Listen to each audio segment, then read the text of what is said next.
I want to welcome you all to this very special event in the Department of English, Rhetoric, and Writing's Reading Series. And happy National Poetry Month.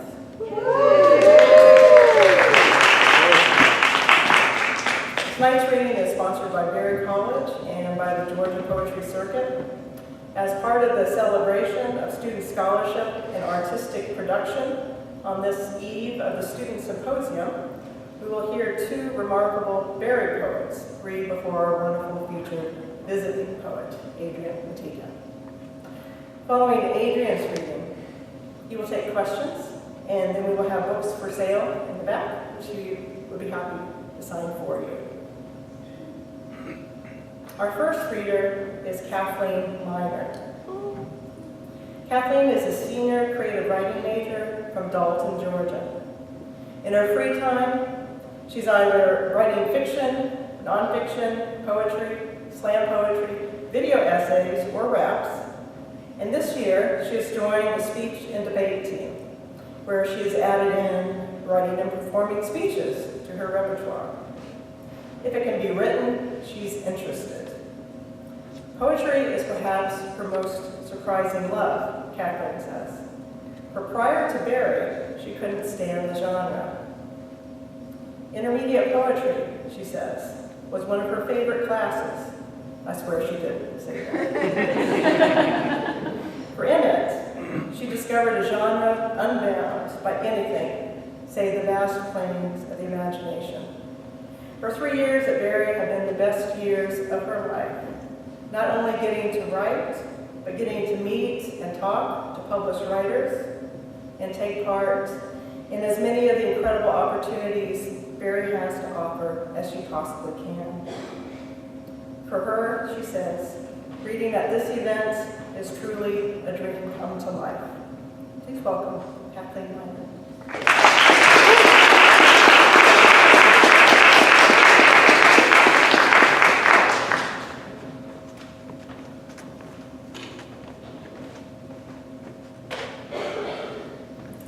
I am 4'8", so I'm currently on a stool. So this may seem strange because I'm on the speech team, but I can't articulate verbally. Written is fine, but verbally thoughts just come out fairly incoherent, so most of the time I'm silent. But silence is often misinterpreted as having nothing to say. So this is called apraxia, after a condition where you're not able to speak. Apraxia. Vocal cords stripped like paint and glue from black slicked steel. God's bruised knuckles clasped round the hilt of the chisel. He left me, wide eyes, pricked ear, babbling lips like koi drowning in summer breeze. But from my bones he drew stasis, wrapped it round sound until I became the radiation of black holes. They didn't know for years that I could contribute at all, only thought I absorbed what they threw at me and spit it back out through my other ear that they could not yet find. They couldn't see that I had the secrets of string theory strung through the paint strips at my feet. Turing's forgotten papers burnt in a blowtorch God used to pull steel from welded steel. Molten metal dripped to concrete, and I was forced to watch as they called to the world that I had nothing in my silent frame. At home, I wrote them all letters, pasted them on my walls and door, and covered every window pane until light was eclipsed by tape and purple ink on tea-stained notebook leaves. I wrote the general theory of relativity 1,000 years before Einstein happened upon the scribbled words in his desk drawer. I quantified the universe while Heisenberg still scratched his head, stumped in the machinations of uncertainty. I imagined imaginary time and just for a laugh called it I, in my own image with the blood of God's knuckles still spattered on my tennis shoes. Someday, I thought, they would find that inside my head had lain the theory of everything, but all they could hear was my silence.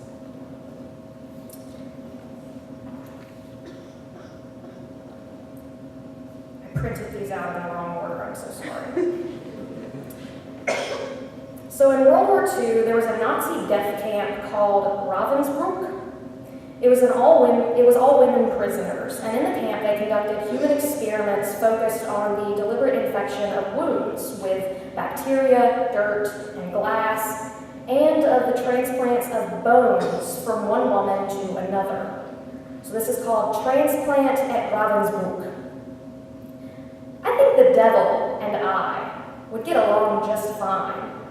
I, now the color of her inside.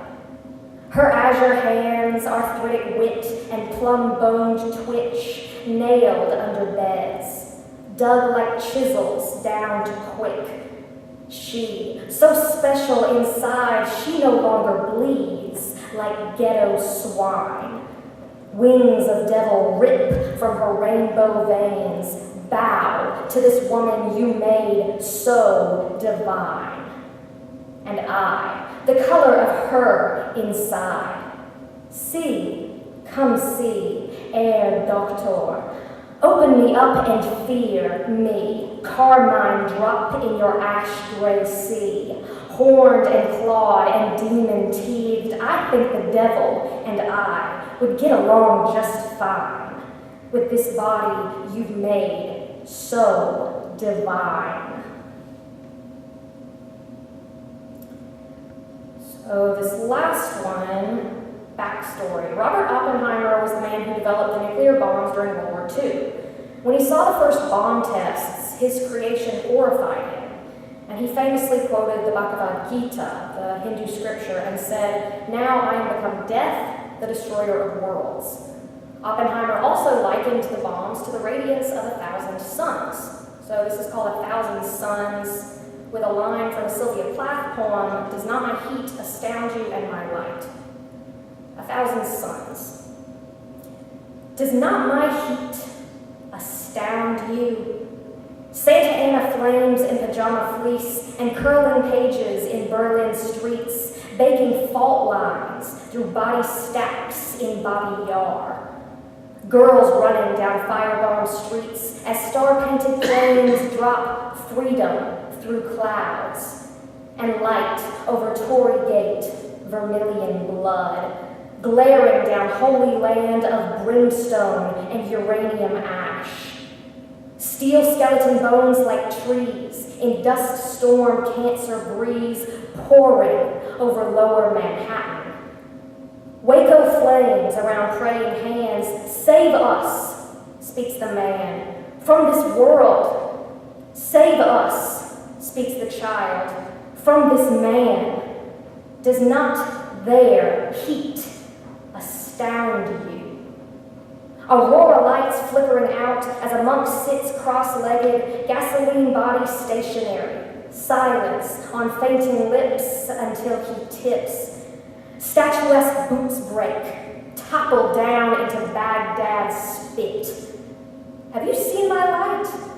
Glinting off two small window reflection scene of the Anbar boy watching a ball burst under sand-stained treads.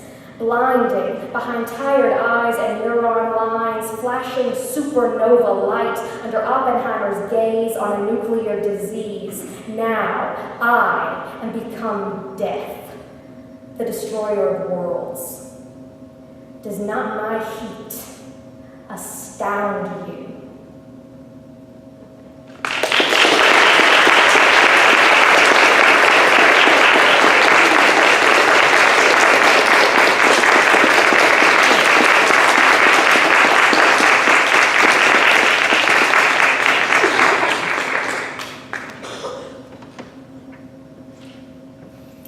Our next reader is Avery James.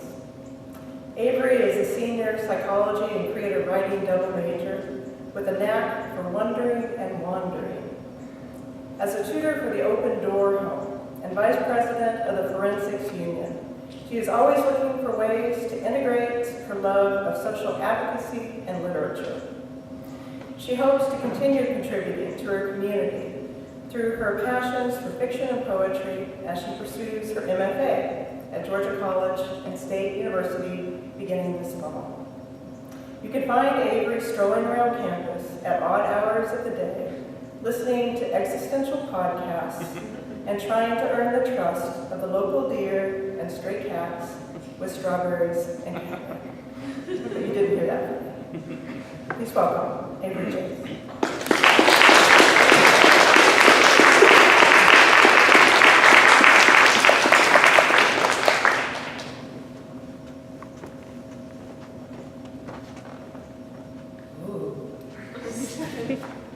Different from up here, I love it.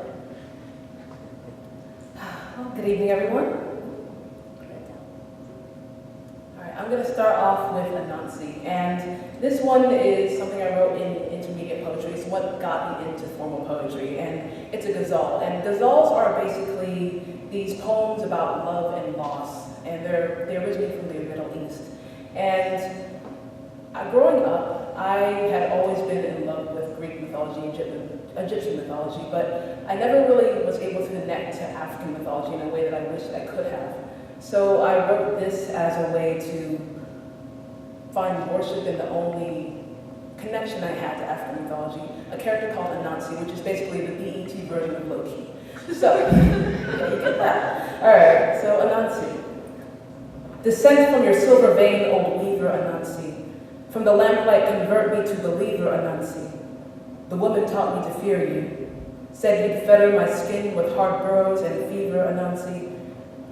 But I am relearning the depths of my obedience. Time withers me and I've become a griever Anansi. My melanin has meaning beyond myself. White girl once told me a nigger's body belongs to the cleaver Anansi. I am woven to the bullet. The hashtag, the resistant fist. When I walk the street, who sees you and me, deceiver Anansi? Yesterday, you would have been a stain between my notebooks. Today, you are preacher, I receiver Anansi. Let the trickster God be this Christian's new religion. Teach her defiance, feed her resilience, and sweetly deceive her Anansi.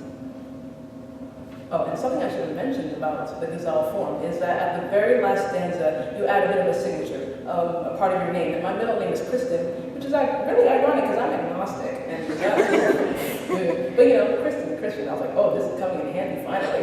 There's that. And this next one is called Symptom 6, procrastinophobia.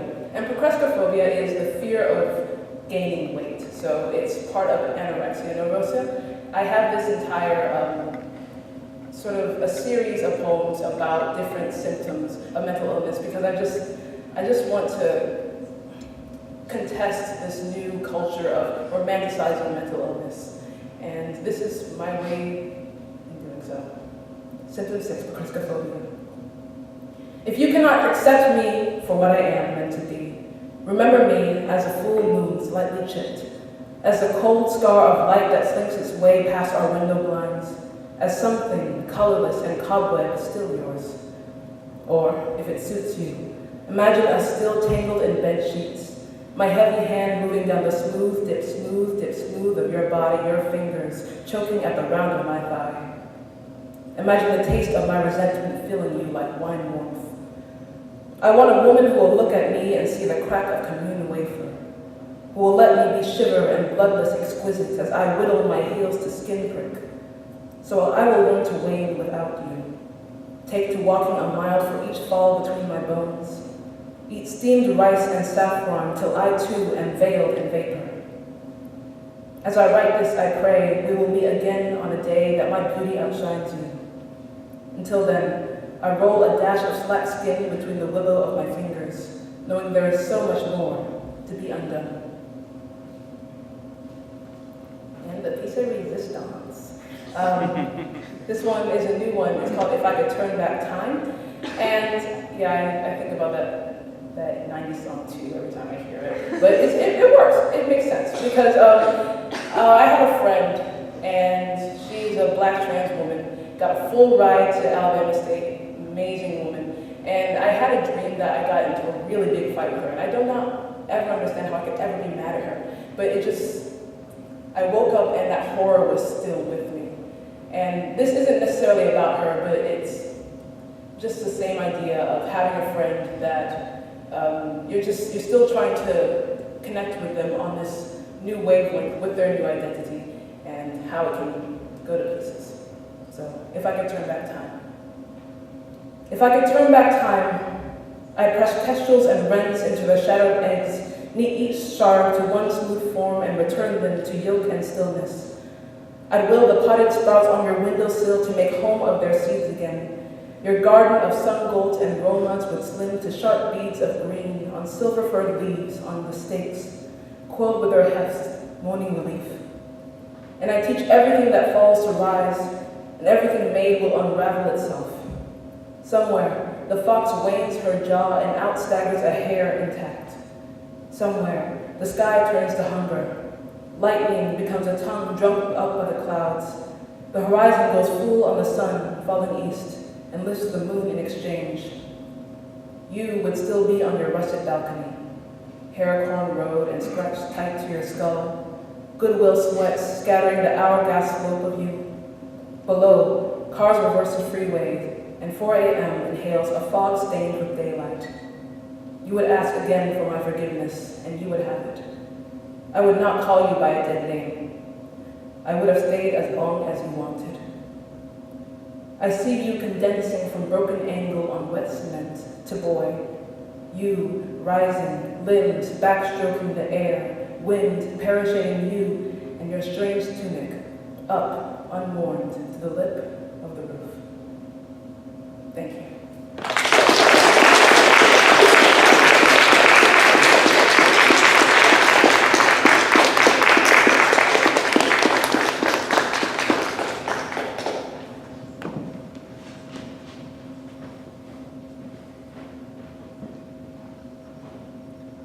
We can just say thank you again.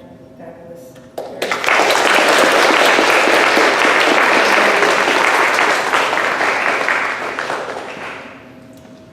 It is my deep honor now to introduce to you Adrian Matejka. Born in Nuremberg, Germany, Adrian grew up in Indianapolis, Indiana, and is a graduate of Indiana University and the MFA program at Southern Illinois University, Carbondale. He is the author of 4 incredible books of poems. His first, The Devil's Garden, won the New York, New England Award from Alice James Books. Mixology, his second, was published by Penguin and was a winner of the 2008 National Poetry Series, as well as a finalist for an NAACP Image Award for Outstanding Literature. His third collection, The Big Smoke, focuses on Jack Johnson, the first African-American heavyweight champion of the world. The Big Smoke was awarded the Annisfield Wolf Book Award and was also a finalist for the National Book Award, the Hurston Wright Legacy Award, and the Pulitzer Prize in Poetry. His most recent book, Map to the Stars, was published by Penguin in 2017. His many additional honors include a Pushcart Prize and fellowships from the Bellagio Center, the Guggenheim Foundation, and the Lannan Foundation. He teaches at Indiana University in Bloomington and is Poet Laureate of Indiana. In Map to the Stars, Adrian's sonically and imagistically gorgeous new book of interconnected poems, we open in 1981, beginning of the Reagan era, in urban Indianapolis.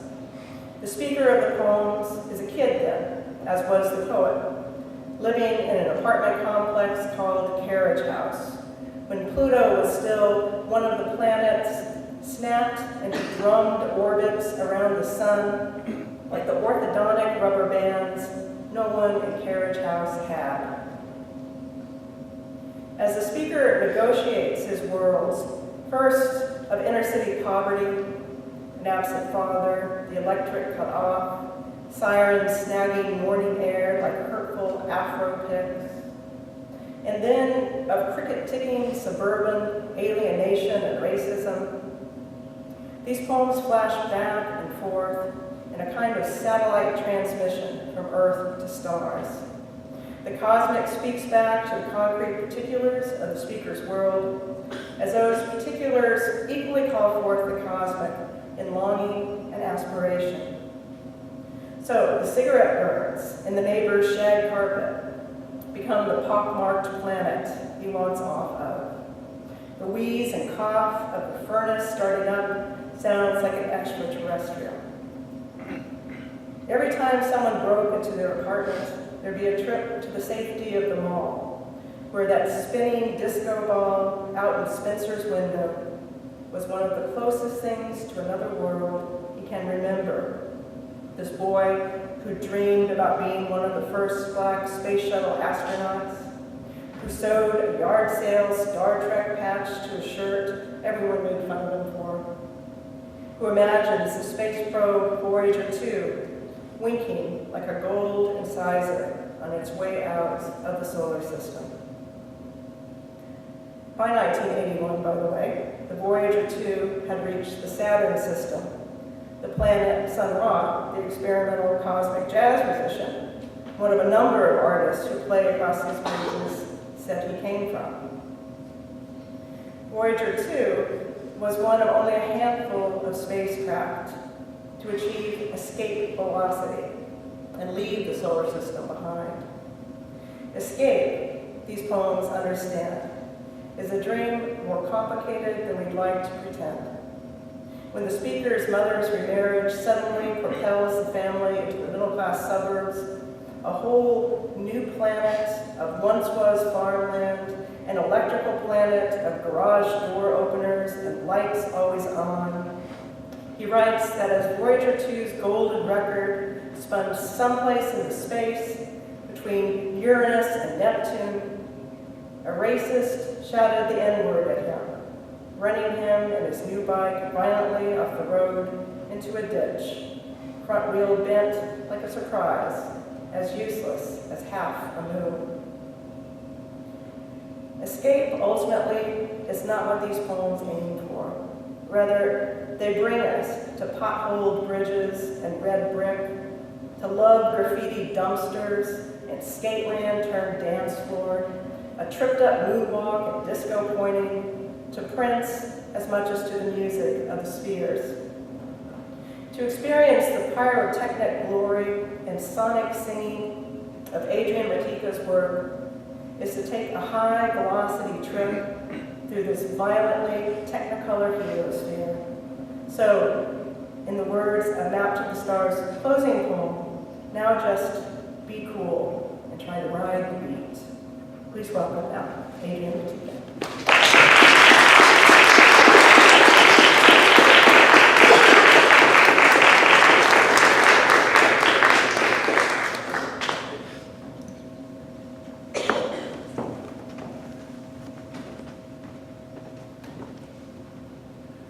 Peace, everybody. Can you hear me if I lean like this? Thank you, Professor Lee, for that beautiful introduction. And thank you, Kathleen, for your wonderful poems. I see you back there. Those were really fabulous. I was joking and not joking at lunch that I didn't really want to come up here and read after these poems. And that was before I heard them. Now I can confirm that I really don't want to be up here right now after you two put this microphone on fire. Really beautiful work.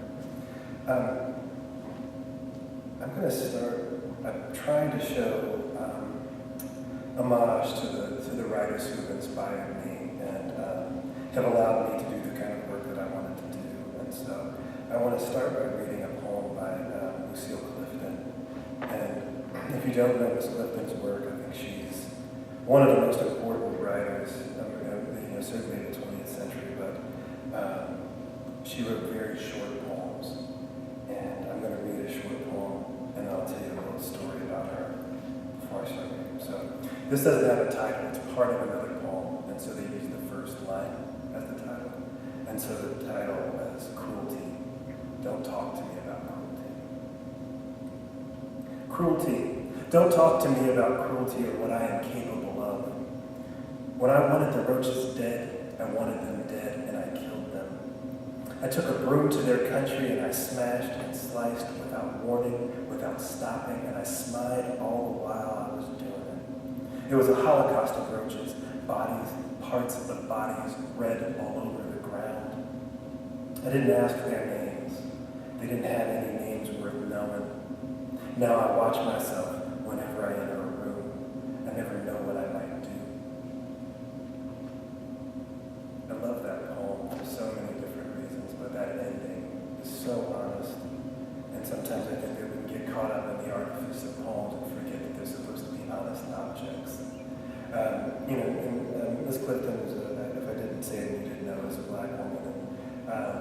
An interviewer one time said, we really like your poems, Lucille Clifton. When are you going to write something longer? And almost all of her poems are about that length of what I just read. And she said, honey, I got 6 kids. I got no time to write anything long. And it seems to me to be like sort of the perfect combination of the truth of being a writer and also the way that the world sometimes supports us as poets and sometimes doesn't. So we had a really wonderful conversation today about poetry and about writing and being direct. And I said that I was going to read some new poems, and then I realized I left the new poems at the cottage. So, like a rookie at open mic, I'm going to read a couple poems off my phone. I just wrote these on the way here. They're from my new book. Should be out in 2021. It's called On the B-Side. And I wanted to write a book of love poems, and everything that I wrote seemed like it was like not actually love, but the B-side of love, so that's where I came up with that. So here's the first one, On the B-Side. It ends because the beginning won't jumpstart again. Red smudge of a mouth, lipstick everywhere like the afterthought a comet leaves on its way out. What makes this moment unfold like a fine woman raising herself up of a foreign couch? Honky-tonk in the blue honey of an eyeball, perfusion in its circus of heart-shaped introductions. It begins because the innuendos always get lost in the lead-out, like a man pawing around for his busted spectacles after waking up in the world's rubble. Hand over hand he paws through stilted guitar picks and busted stilettos, record changers and clotheslines like guitar strings snug in the vibrato of all the local infatuations, double panes for the peak, crumpled double beds waiting to be made on the B-side of the morning, that bright light, pinned and thumbed as the topography of a skipping record. He could be Ivan Albright himself, forging still life swishes of low-rise tutus and skyscrapers cracked in the twisted aftermath of a smile. He could be a whole lot of nothing. Low change in the right pocket jingling down the stairs. Even without glasses, he sees her in high style instead, the human record spinning inside itself as the violet threads outlining another magnanimous light come to no end. So you see what I mean? It's a love poem, what it's about. But it is. So this is there are 2 on the B-side poems, so I'm going to do both of them. Forgive me, because usually I would have my papers out of order, but they would be at least on paper. So I'm going to be scanning through it. Okay. If you ever saw Say Anything, that movie from back in the day, there's a shout out to Say Anything in this poem. On the B-side. I had a trumpet shaped like a downward heart, and I played it slowly. All of its dented iterations of brass and bell, 3-valve marginality, marching band possibility, pointing at the muddy dirt. I had a vernacular, as overachieving as a kid with a boombox overhead in the rain. The trench coat was there. The socks, wet and ankle loose in their blueness. The messy look of Argyle wonder caught up in high school's ghost gears, greedy for their own moments of matriculated attention. And my romance riffs never worked. When the tape deck got soaked, the tape stopped playing. When the music stopped, her shades barked as they shut, as if attention itself magnetized, stretched around eager wheels that fed into the machine. Click, click, click. As if my bleeding waterlogged pleas weren't trumpets for attention, gentle quarter notes, twisted into polyester tinsel, future twists of glory. I'm just going to read one more of these, because it's hard to read off my phone. I don't know how I'll do this. I want to read, well, you know, I can only read 2. So I have a daughter who's 13 and is 100% 13. You know what I mean? Like not the idea of 13, not like on a commercial or something. She's fully 13 years old with a, phone in the back pocket, gum snapping, whatever, dad. But she's never had a boyfriend, right? She's had a lot of crushes, and she's got this crush on this dude named Jake. This is being recorded, so I hope she sees this. And Jake is like, I don't know. Jake is, he's harmless. And in the way that parents think boys are harmless, but they're not. So I wrote this poem for her, and it's called Snakes Because We Say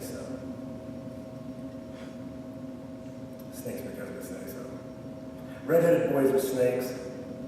Blonde boys are snakes. Those brunette boys with their shaggy, dreamy hair like Jake, them too. Snakes, all of them. Out in the yard, cartwheeling into late summer purple, freewheeling into, I just lost my page.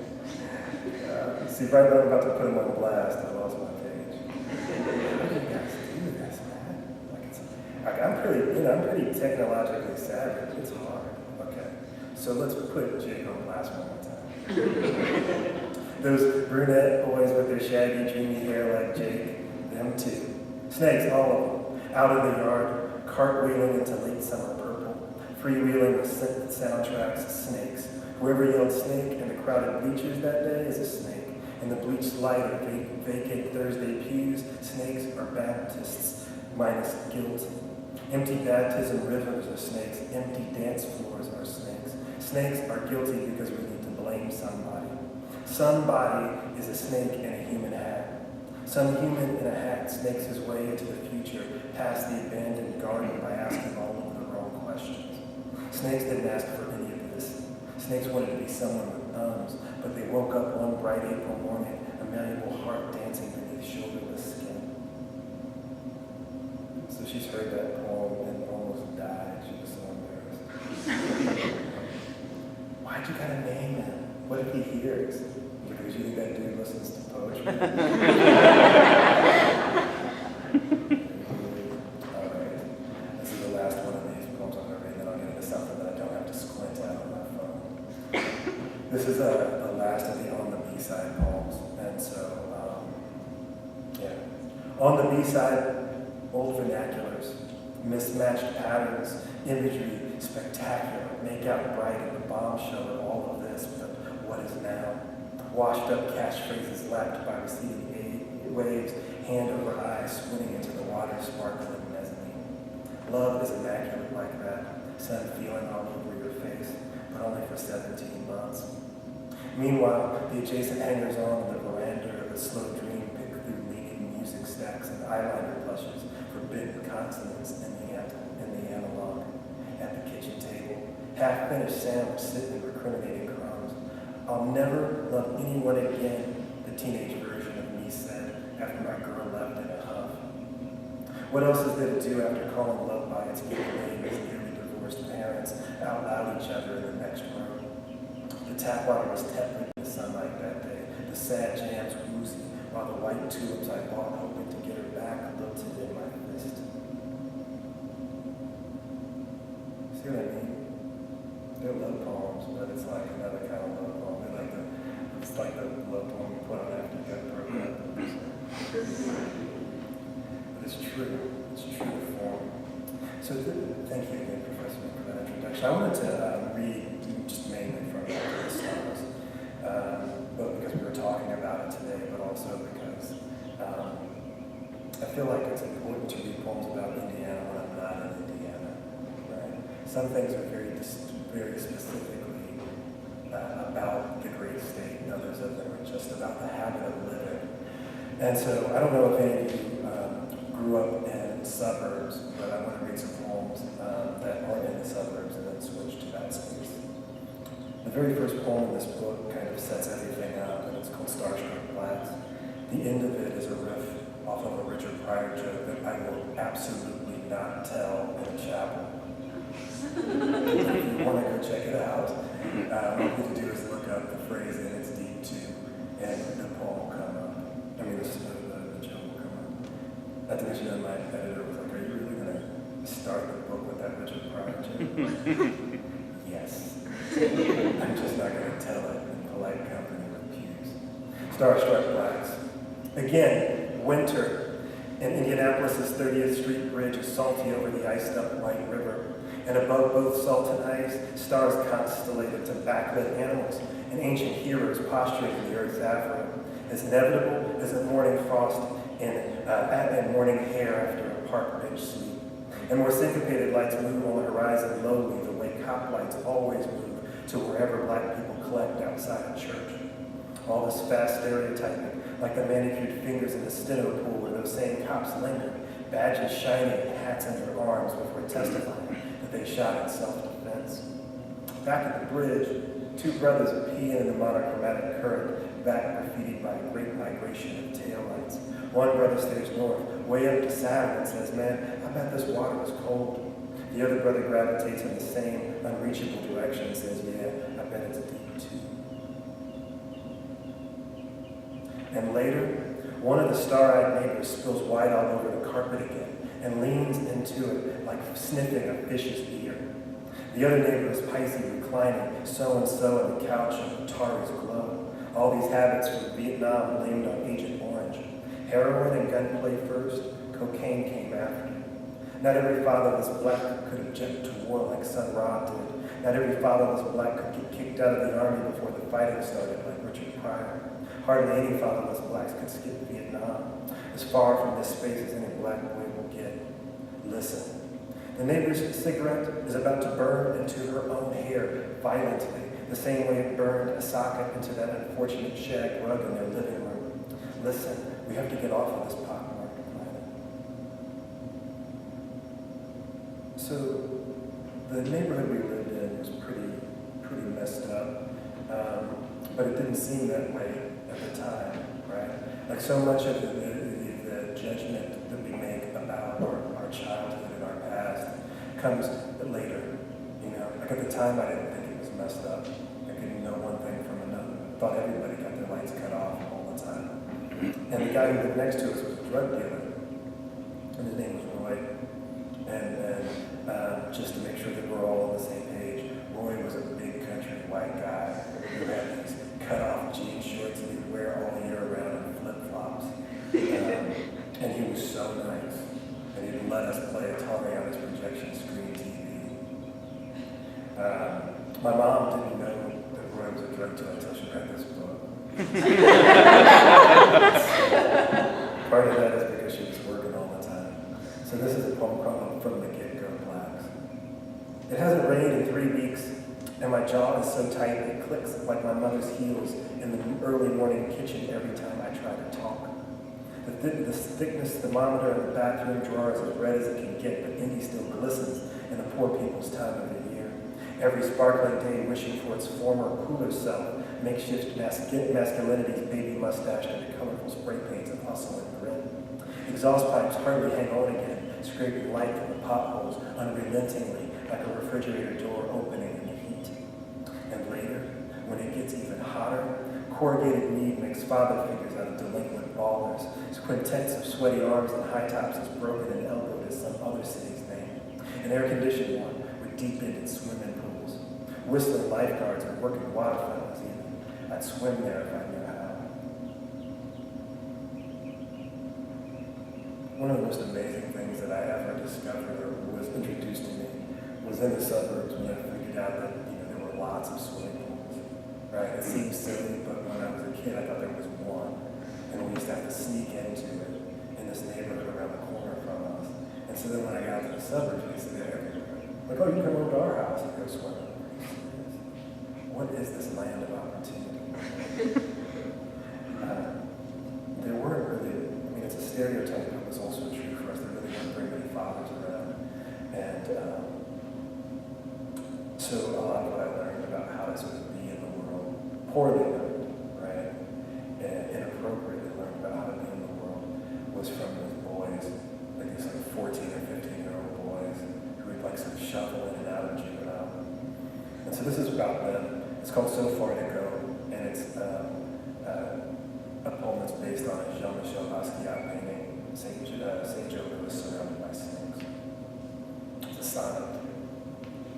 In the purplish clutch between evening and more evening, boys smoked cigarettes to their minty ends and talked about butts like mad hams and hips like pow, mouths curling with avid adornment and vivid hands shaking the air, palms down to palms up in half circles of perplexity. The C shapes the tobacco still glowing between their fingers makes is the closest any of them will get to a girl's hip today, which is why these courtyard boys in run-down tanks and thrifty shirts cut conversations easily, like from watch how I get at her to knuckle up, ooh, throwing shoulders and fists at each other like minor superheroes with no villains to fight. No capes and bare knuckles, no saving the block either, because every swing breaks something. Okay, I told you about Roy. Here's a poem about Roy. Everyone needs a chariot. And when that four-wheeled mothership finally swings down to carry me home, funk not only moves, it can remove and dig. Everyone here takes the quickest way from the curb to the door, thanks to the aspiring villains waiting for their rides. The blind woman on the right side played Mothership Connection most late nights in July, and she knew not to loiter on her way to the stop. The dealer on the left side sent someone else to the village pantry for his cools the night he let us play Atari on his projection screen TV until after dark. Everyone should have a marketable skill, the dealer snorted. Mine started with video games and ended someplace in outer space where I could see without my glasses. The sky was full of blinking wheels from an arcade game I hadn't even seen yet the first time I was out that late. Swing down, sweet chariot, stop, let me ride. And below that Thursday sky, my mother yelling my name from the doorways, sunk light. The front of her blue house coat clutched as tight as the funk George Clinton sang about. I want to tell you that because I'm going to tell you a story about Roy, right? And you already know what he looks like. Somebody robbed him, and Roy went after the guy with the gun and shot him. And then the guy died, and Roy ran back into his house, grabbed some stuff, ran out the back door, and nobody ever saw him again. But in the interim of this, everybody was sort of outside watching this happen. And it was a rare time somebody's dad was around, and we saw sort of sitting stunned, trying to figure out what happened. And this dad kind of goes over to the door and pushes this thing open a little bit, looks in, he's like, doesn't look like he's going to be back anytime soon. And everybody just poured into Roy's place and started looting it. Somebody got like the Atari, and somebody else got the controllers, somebody got the cartridges. It just took everything. And by the end of it, the last thing I was left was that big projection screen TV. And it took like 6 people to move it. Some of you don't even know what I'm talking about, but they're like these big console things. Like they're like 300 or 400 pounds with big lights, and it was old, and it was amazing. Right? It's the most extraordinary like technology I've ever seen, other than the Atari. Right? So they carried it out, and they got into the middle of the courtyard and started arguing about where it should go. And one guy's like, I'm on the bottom floor, let's put it there. Nah, man, your place gets broken into all the time, let's put it upstairs. They started fighting, and for the first time in the 3 years I lived in Carriage House, the cops actually showed up. And everybody scattered, and this big projection screen TV just wobbled and laid out right in the middle of the courtyard. And I almost started crying. It was the saddest thing I ever seen. And then it started raining. And the projection screen TV sat in the middle of this courtyard for 2 weeks. And by the end of it, people were using it to play cards on it and things like that. And it was really terrible. There's not actually any point to that story. It just gets sad every time I think about that projection screen TV. I think I need to buy one. Just so I have it to, maybe exercise that trunk. Alright. So then my mom married my stepdad, who was the vice president of Blue Cross Blue Shield, and we were out of there. There's no other way, we talked about this today, there's no other universe in which we would have gotten out of Carriage House if it hadn't been for my mom marrying my stepdad, because she already worked forever. She already had 2 jobs. There was no way we were getting out without my stepfather, whose last name was Matejka. So this is called Out of Here Blacks, and it's about us moving. As soon as Mom married Pops off to the suburbs, realm of glamorously blue swimming pools, carpools, and a spinning rack of comic books in front of the village pantry. And we were out of Carriage House like kids as soon as the mass sun turns us back. We were out on juice boxes after lunch. We were on the west side, nowhere near our old neighborhood, like a well-organized poverty protest. No moving trucks, because we had anything to move out. We were so out of there I had to die a long distance to tell Gary we'd gone. We were outside of our chalk outlined piece of town like a bad pitch. We were outlining that old spot like perfectly spelled gentrifications. We were as out of bounds as the how and why of black kids with 2 white parents now. Desegregation out here. I got me some ice cream out here, like Eddie Murphy, like an Eddie Murphy impersonation at the water cooler. We were as uncomfortable as a black joke, and our air-conditioned and well-festooned new home. It just occurred to me that one of the things I probably should have said about carriage houses is exactly the same as it was before. I met a documentary filmmaker who was working on a project about infant mortality in Indianapolis, and they're using carriage house as the center for this documentary. And so we left there in 1984, rated 3, and it was like that then. And here we are in 2019, and it's still the same. This is a poem called Ascendant Blacks. The first black astronaut to get to outer space was named Guyanus Bluford, and he's still alive. And it was August 30th, 1983. There were 12 other astronauts, black astronauts, that didn't actually get to go up, but he was the first one. And I mentioned a few things in this poem. I mentioned Prince, and if you don't know who Prince is, I don't know. I don't know what to tell you. I can't explain it here necessarily, even though he was very devout. At the end of his life, he was a generous witness, like going door to door for donation and things like that. He's very seriously devout. Well, I think the rest of it's Indiana stuff, but I mentioned the pyramids and these weird buildings on the north side of Indianapolis. In Martinsville, Indiana, was the national headquarters of the Klan for most of the 20th century.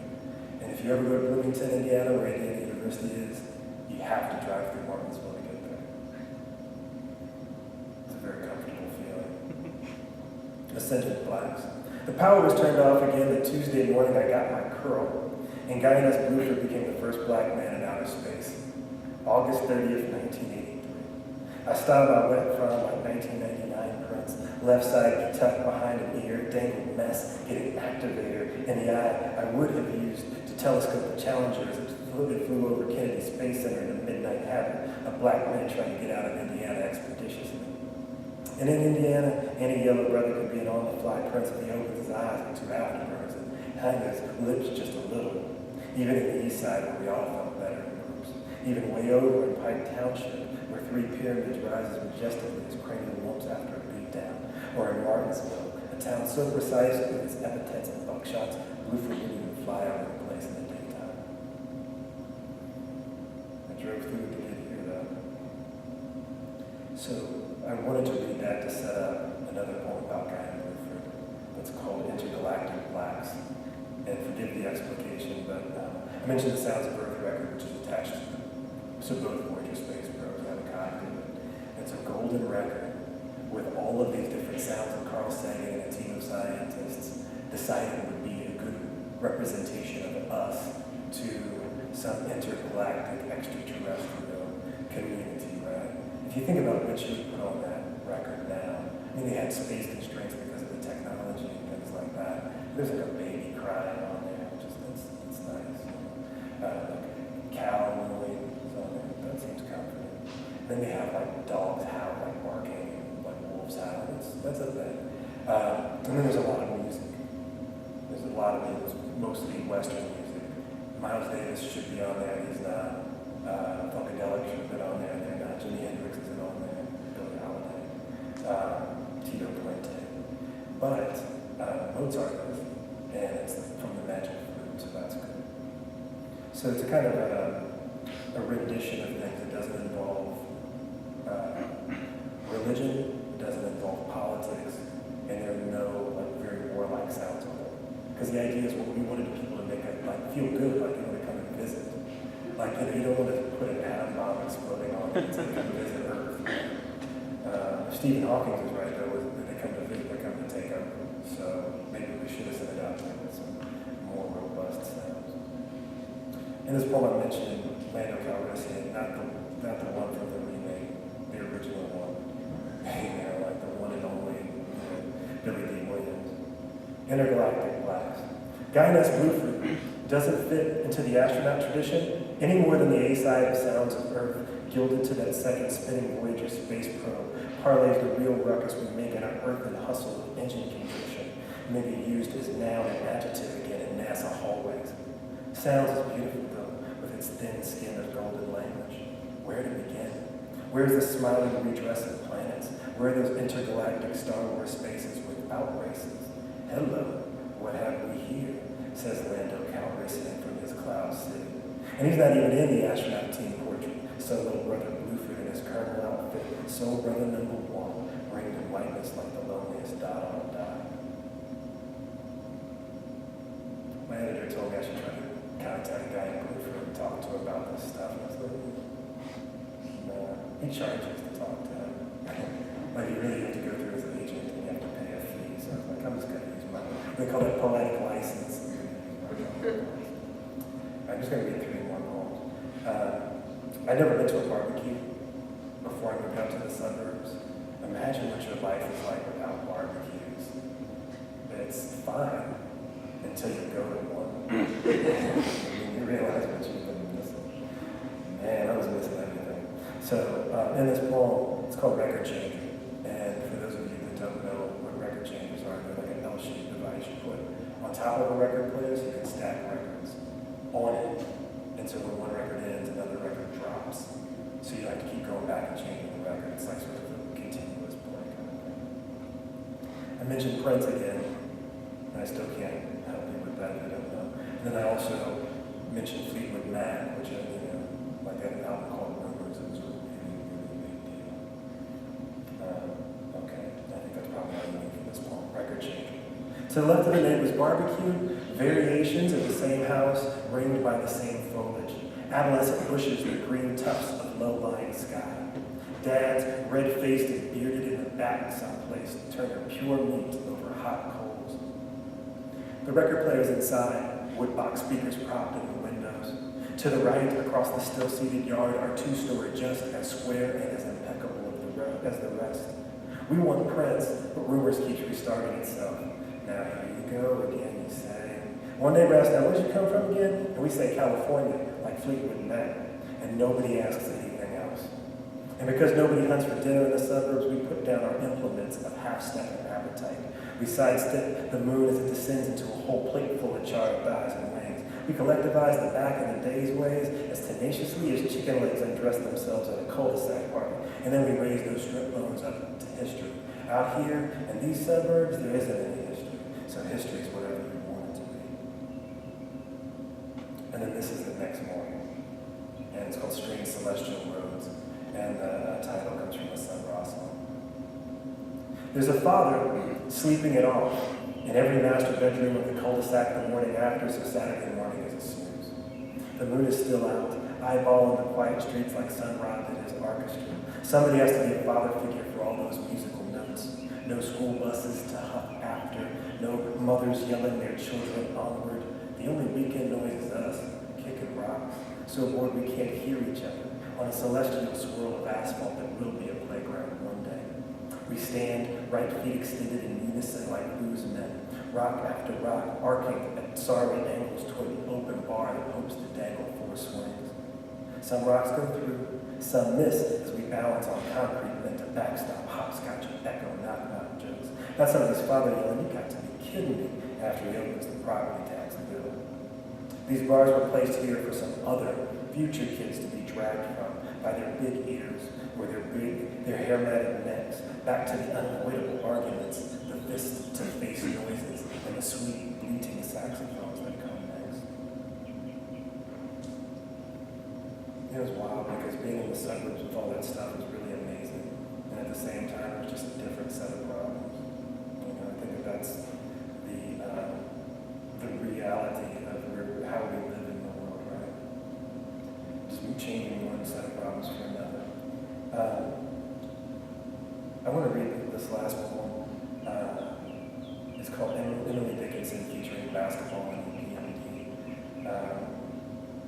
Actually, no. If it's okay with you, I'm going to, there's 2 of them. They're brother and sister. I'm going to read a poem called Basketball featuring Galileo and EPMD because I dunked one time, so I wrote a poem about it. And then I'm going to read Emily Dickinson featuring basketball and EPMD because I wish I could be Emily Dickinson. So they're both silent, so they're short. Basketball featuring Galileo and EPMD. EPMD is an old rapper from the 80s. And this is a true story. I split every bit of sunlight in College Park's ball court land of sweaty Reebok tees and patriotic wristbands, escalating to the rim like every player on that court would do to the Lafayette Square Mall mezzanine on the weekend. Every bit of tangled shine around my neck, a hypotenuse of intentions. Highlights are the only lights in my low-rise space of sneaker to shin and elbow to crown. The only time I dumped, the court exploded like a party here and you got some chill for the first time. And when the smoke cleared, I hung as tight as a sweaty headband on that rim, talking smack to the other 9 ballers and to their 9 mamas. Then the slipping and cracking, then 2 months left-handed jumpers, one-handed prom photos, smudged scribble on my cast, while the basketball rotated as insistently as that backspinning apple split Galileo's wig. So true. I done, and to commemorate it, I was talking trash. So I got things like, that's on you, so you do it, your mama. And I broke my head. I don't know if any of you play ball, but like a true baller, I stayed and played 2 more games. Because that's how you do. And at some point I was like, oh, what happened to my wrist? 4 months in a cast. So this is the last poem I'm going to read. Thank you for helping me realize I never want to read off my phone again. Emily Dickinson, featuring basketball and EPMD. And this is also a true story. I found one of my cats. This cat I had exactly in the way that you hear in this poem. I read poetry out here, spindling the spindles of happenstance, its M-dashery like the closed eye of a winking man used as a record needle. I love when the laces of my suede kicks come undone like the best laid plans. And when I crouch to tie those boys up, I love savoring the shy glory of my girl's skirted knee. Her stitched hem branching like the feathered stems of the blue boa she would never wear. There are too many boas in this world, and the first feather in their garish elegance, America, home of lovers and EPMD, breaking car speakers like high school curfew since 1988, someplace where I loved summer, the dash from one hoop to another, a stray kitten chewing on a moth in the bleachers in Zionsville before we fed him a hamburger, and somebody's business as usual cassette, untangling bit by bit of class. Thank you.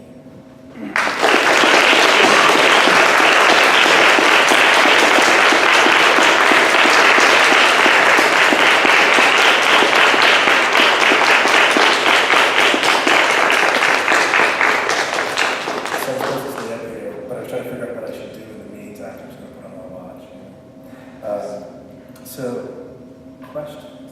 Is that what I'm doing? Yeah. If you have questions, I can answer them, especially about this book because I wrote it. I have all the answers to the test when it comes to this book. Other things probably not so much, but this I can answer some questions about. So, what can I answer for you? Yes. What would you say makes a good poem? For me, everything starts with the sound of it. If you can't, like this is great haiku from Avery, we spoke a little bit about today, but he was a poet who learned how to write poetry in prison. And he has a haiku that goes, making jazz swing at 17 syllables ain't no square poet's job. And I love the idea that, it takes a particular kind of someone to make music in poetry. So I always, if I'm not engaged in the ear, it's hard for me to get me engaged in the heart. And there are a lot of different ways to make music. One of the reasons that sonnets are so valuable is because they force a person to make a kind of music. There's some poets who I admire greatly who have 10 ears. Like they couldn't write a free verse poem with swing if they tried, but they can write a mean villanelle, or they can write an excellent pantoum, so it helps create a kind of music for them. But if there's no music there, there's not a thing that I'm interested in. But that's how I do it. The second part of it is the image. If there's no image, it's not going anywhere for me.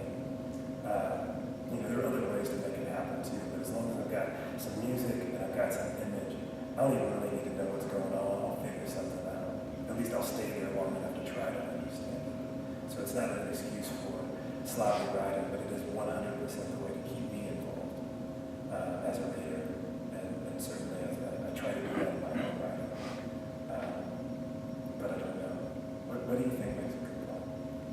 I always ask that question with every poet that I meet, and I think I'm still building on that philosophy. And every time I ask that question, I reflect on it. So I'm not entirely sure if I'm Yeah, that's okay. Me either.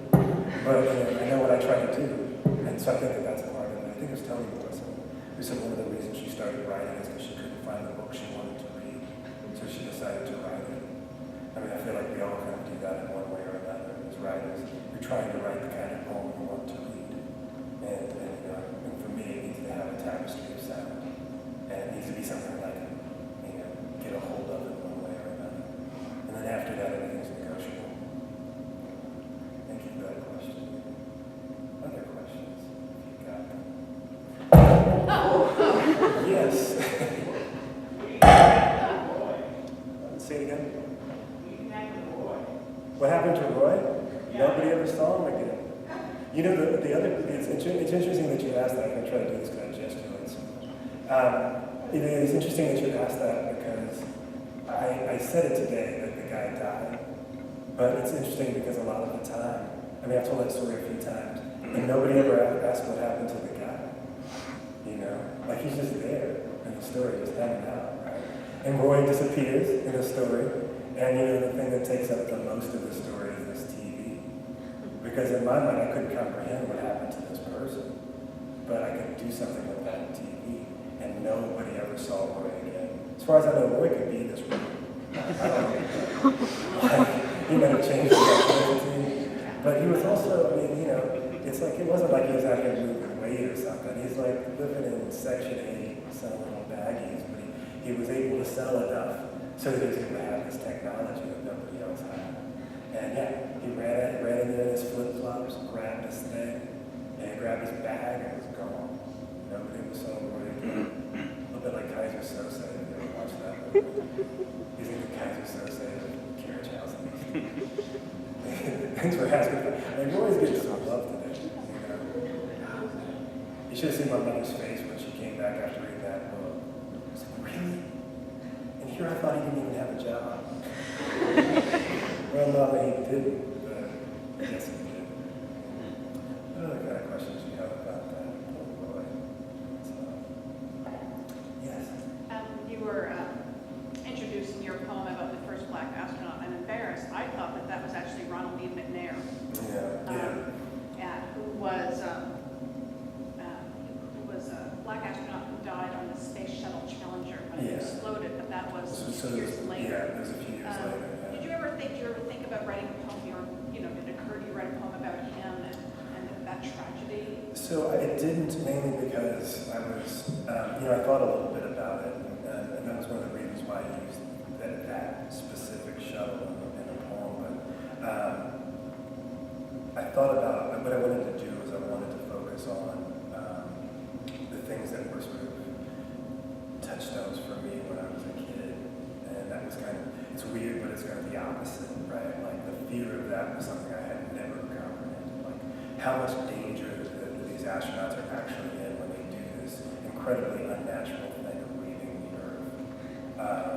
It was something that like my Star Wars, Star Trek brain was not ready to deal with at all. Then in fact I remember when I heard about it, I was like, oh, that's really terrible, and just went right past it. Like I completely kept it moving because I couldn't figure out at the time how to navigate it, But I started thinking about just like as a community, how we dealt with that. Then, we don't even have a space shuttle program anymore, so it's like all that stuff's gone. That we outsource putting things up in space to Russia because they still have rockets and we don't. So when it's time to go put this, a satellite, so we have whatever your politics are, we understand that we have a complicated relationship with Russia right now. And so they're actually directly involved in us putting up like satellites for security and things like that because we don't have a space program anymore. Like NASA's still here, we still do some things here, like the Mars rover. But getting that out requires a bunch of other people helping us do it because we don't have the infrastructure anymore to do that. This is going just a little bit sideways from your question, but there's a woman named Adrian who was in charge of organizing the sounds on the Sounds of Earth record. And she was married to Carl Sagan for she met him then and they were married after for the rest of his life. She's still alive. And she said that she thinks that the worst thing that ever happened to the space program was the space shuttle. She said that, while we thought it was this great for some of you, I think that this is probably not even, like, it's hard to explain what a big deal this was to people. Like, we can see there's this little thing, it looks like a plane kind of, throw it out in space and it can come back. It's incredible, like that kind of technology was just unimaginable at the time. She said that she thinks it was a problem because it got us to stop thinking about going further. So we stopped thinking about what might be further away because we could go this far and come back, and it was relatively safe. So we could go out, we could put a satellite out and come back in. And, you know, so they stopped thinking about what it would take to do that to get to Mars, or what it would take to do that to actually send people to Saturn, right? So we stopped. So we haven't gone any further than the moon since then. We haven't even gone to the moon since then. That's it, right? We haven't gone any further than right outside the Earth's orbit. And so I think, you know, but I also think part of it was that explosion, because it was some people, that's right, this is dangerous. It's funny how people are very comfortable in war as long as they don't see people die, right? Like, we're very comfortable staying in Afghanistan for forever or whatever, as long as we don't really know what's happening. The space program in some ways was like that. As soon as we saw that people could actually die, a lot of people were like, whoa, we better slow down a little bit here with this, which has left us borrowing rockets from Russia. You know what I mean? And it's not even a geopolitical thing, it's just like we should never borrow anything from anybody. So the United States, we were the ones who figured it out to start out. So, and for those of you that like aren't in tune with this, that kind of nationalism used to be all around the space program. Like the idea that, you know, we're America, we got to the moon. What did you do? You know, like that kind of stuff is where the points of pride came from, or accomplishments, and we don't do that very much anymore, right? So yeah, that's my, thank you for that question. Did you have In one of your poems, you mentioned being a black kid being raised by two white parents. Yeah. And I was curious about how maybe you formed and established a black identity in that environment when maybe you didn't have, after a certain point in your life, a lot of experience with. Yeah. So all the way up until we moved out, well, I mean, when we moved out there, up until that point, you know, my dad was moving around. But my uncles and people like that, my cousins were around. And then when we moved out to the suburbs, there was nobody out there. And it was really difficult at first. But that suburb, shortly after this book ended, got desegregated in a really amazing way. And so all of a sudden, I'm going to be in Atlanta in a couple of days. My best friend lives there, Richard. He showed up around that time. You know, our basketball team went from being like, there's two brothers on the team to almost being entirely black in like a couple of years. So things changed really radically. And so then I was able to sort of manage things differently. But that first couple of years, when I was out there by myself, just with my sister and brother, it was incredibly isolated. And if you can imagine this, there were times when I wanted so badly to be back in Puritan House because I knew I wouldn't be the only one. And I wouldn't be sitting in class and being the one who got, like, so what do you think about Martin Luther King? What the hell am I? You know, I'm 12. What do I know about Dr. King's legacy? You know, and so like, and I imagine like anybody who's been, it's not just race, like anytime you're the only anything in a space, it is very challenging for yourself and for your identity. But luckily, it was only a couple of years. And then I had like help was on the way. What's interesting though is that this suburb was very wealthy. You know, my one neighbor was a judge, and the other, there were only 5 houses. And one neighbor was a judge, and the other one was a superhero orthodontist, whatever that means. And he had a DeLorean. These things like those, you know, like things from Back to the Future with the suicide doors. He had one of those, and he had the license plate that said Super Jew. And it was the most confusing. Like, I just didn't understand any part of any of this, you know. But it was that kind of wealth. And then they changed the boundaries for the school district. And it went from being almost, it was like one of the most homogenous places. I think there were like 3 or 4 black students in my grade to being like 40% or 50%, like just like that in 1 year. And the next thing you know, all these wealthy families are taking their kids out and taking them to private schools. Some of them just started moving out to, so in the book I mentioned this suburb Zionsville, which was a whole lot of nothing. And then this sort of shift happened and all the rich people moved to Zionsville.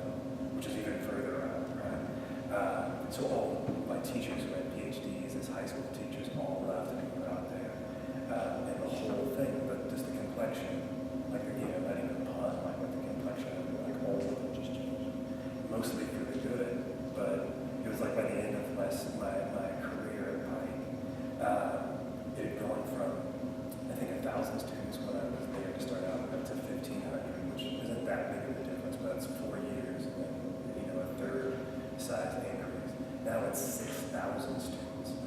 So in the same high school, and they haven't hardly added anything onto it at all, right? So it was interesting, like the better it got for me, the more diverse it got, the less diverse it got financially, right? It became mostly middle class and lower middle class and poor people, all the wealth that sort of supported the suburb level. And so, yeah, it was hard, but I think a lot of it had to do with like kind of holding out, thinking, all right, this is cool, at some point it'll turn around.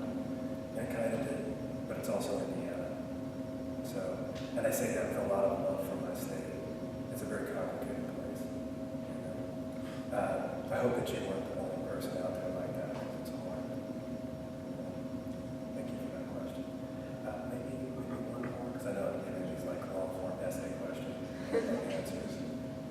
Then another thing happened, and it was the Russians. This is the last question. Okay, so we have a bit of a tradition. Here it started with Jericho Crown came a few semesters ago. And since you do a rapping... And anytime it deals with Jericho, I'm going to have to be like, no. No, because he's too fabulous for me to follow any tradition. But everyone has done it. Everyone has done it. Yeah, so not this will just- be the end of that. So what is it? What am I not doing that really should do? So questions. What are your opinions on Beyonce? On Beyonce. Yeah. I mean, is that a real question? Like, you're talking about Beyonce.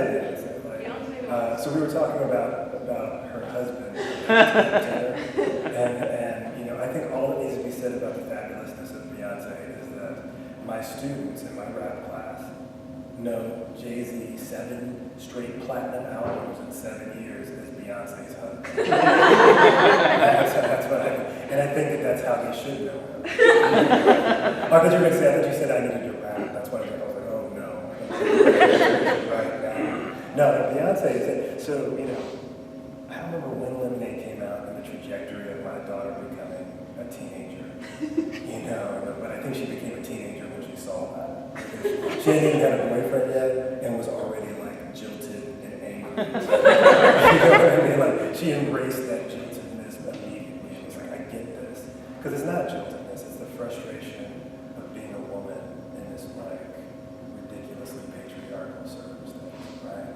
And so that's beyond the moment, that's beyond the catalyzing event. It sort of carries bigger than that.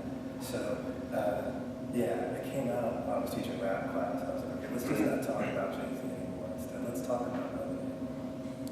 So that's what I'm thinking about. It's a good tradition for Jericho to start. I mean, he sings and he does a lot of other things. I was afraid of a tradition like that. I didn't want to pay